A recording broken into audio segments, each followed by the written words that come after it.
Hey guys, JJ here, and today I'm going to be discussing a Resident Evil game that was in development that would have completely changed the entire direction of the Resident Evil series, and better aligned with the events that took place during Resident Evil 1. Alright, let's get right into it. Resident Evil. Shortly after the development of Resident Evil 1, Capcom was quick to begin the planning stages for a sequel. The ideas for the original Resident Evil 2 were already underway, but another game was being planned to serve as a sort of in-between game titled Resident Evil Dash. Dash was reported to have taken place 3 years after the events of Resident Evil. One interview claimed the game would feature 2 brand new characters, but later reports suggest Dash would see the return of Resident Evil 1's main characters, Chris and Jill. After receiving reports of zombified plant-like creatures that were spotted in the outskirts of Raccoon City, Chris and Jill were sent to investigate. This would lead them back to the one place they never wanted to return, the Spencer Mansion, or at least what was left of it. The Spencer Mansion would be left in a state of ruin after the events that took place in the first game, where the self-destruct system was activated and the building was destroyed in an explosion.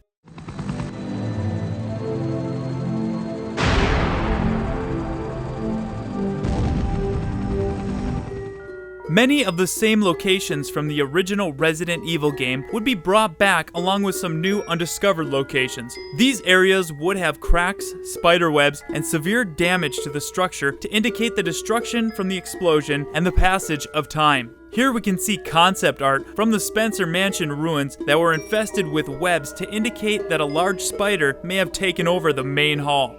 The game would also feature new outdoor locations and a secret chamber below the Tyrant's incubation room. This chamber led to the laboratories where Umbrella experimented on plants.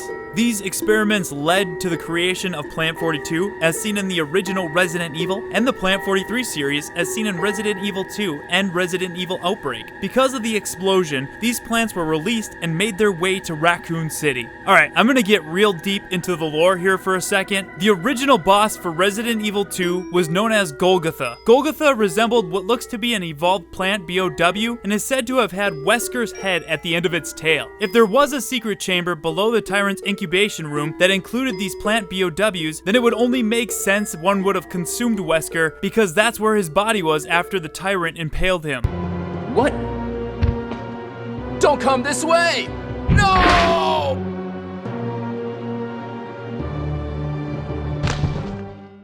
This would really have shook up the lore and changed the entire direction of the Resident Evil series.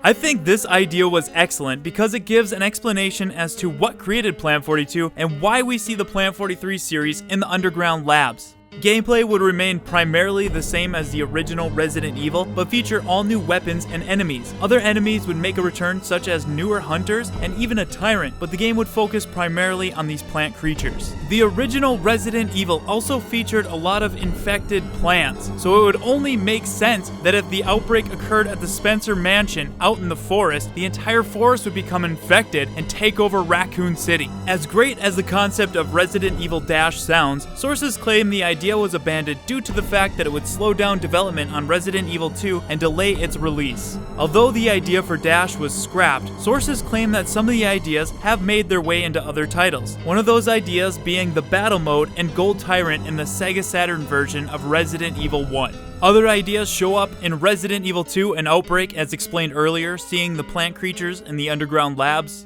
I also want to add, you guys, a lot of this information I got was translated from Japanese interviews, so not all of it matches up perfectly, but the overall ideas stay the same. I'll leave a link to all my sources down below. I personally love this idea and feel like it would have made a ton of sense to the story. Sure, not all elements match up, like timing and such, but with some minor tweaking, it was an excellent concept for a game that took place in between 1 and 2. As a longtime fan of the series, I must say the thought of returning to the Spencer Mansion to see it in ruins and infested with creatures that survived the explosion sounds like a dream come true. Maybe with the amazing talent that exists in the Resident Evil community, someone will make a fan game based off this idea. Now, I'm just getting carried away. But I want to know what you guys think. Does the concept for Resident Evil Dash sound exciting to you? Or are you happy we didn't get it? What do you like about Resident Evil Dash, and what don't you like? Let me know down in the comments. If you enjoyed this video, please drop a like, and for more Resident Evil unreleased games, news, discussions, giveaways, and the ROE podcast, please subscribe.